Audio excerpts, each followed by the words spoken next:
vieillesse, c'est l'âge de la sagesse. Même si de petite maudite voix vous murmure, c'est pas plus sage qu'on devient, c'est plus prudent. Alors, si vous avez l'impression qu'on construit des marches d'escalier de plus en plus hautes, et au lieu de les gravir 4 à 4, vous avez du mal à les monter une par une, ne pas accuser les constructeurs. Ne pas accuser non plus la voirie publique d'avoir mis une brusque montée dans la rue où vous habitez depuis des années et que vous n'aviez jamais remarqué. Mais le temps, ce petit sournois qui demeure toujours prêt à guetter votre premier bourrelet, votre premier essoufflement, et vous avez quel âge? Provoque toujours le même petit recul, le même petit choc, même si après la réponse « j'ai 70 ans », on vous dit « oh ben vous ne les paraissez pas ». Premier petit mensonge, première petite hypocrisie, toujours mieux accueilli que « vous avez 70 ans ?» Eh bien vous les faites. Je veux être un beau vieillard. Pas tout de suite, mais plus tard. Beaucoup plus tard. Un beau vieillard appétissant, un beau vieillard qui fait envie. C'est ma suprême vanité, atteindre un âge respectable qui daigne ne pas être respecté. On ne demande jamais à un garçon de 20 ans ou à une fille de 20 ans comment ils font pour rester jeunes. Non, ils sont jeunes, c'est tout. Alors si on vous demande comment vous faites pour le rester, c'est que vous ne l'êtes plus. Même si, allez, consolation passagère, ça prouve que vous êtes bien conservé. Mais comme dit l'humoriste, on a beau être bien conservé, c'est tout de même que de la conserve. Il est certain, disais-je, que dès qu'on vient au monde, on vieillit.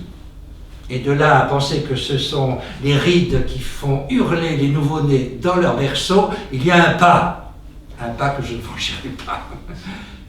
Le problème essentiel de la jeunesse actuelle, c'est qu'on n'en fait plus partie.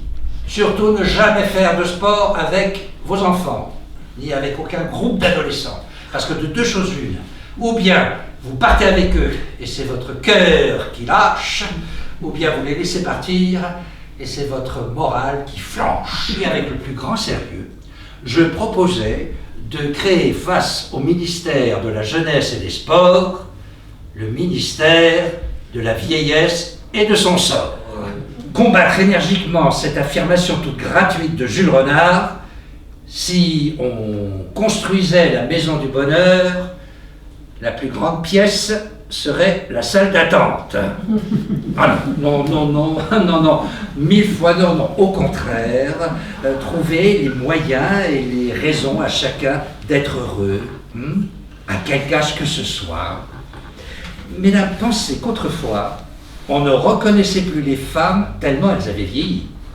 Et de nos jours, on ne les reconnaît plus tellement elles ont rajeuni. C'est tout de même un progrès, non? C'est entre 30 et 31 ans que les femmes vivent leurs 10 meilleures années. Ne pas oublier ce mot d'Agatha Christie, épouser un archéologue, plus vous vieillissez, plus il s'intéresse à vous.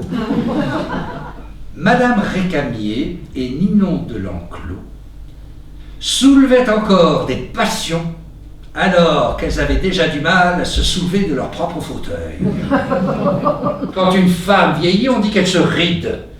Quand un homme vieillit, on dit qu'il se burine. Quand, avec le temps, une femme prend du poids, on dit qu'elle est grosse. Quand un homme prend du poids, on dit qu'il est fort ou bien enveloppé.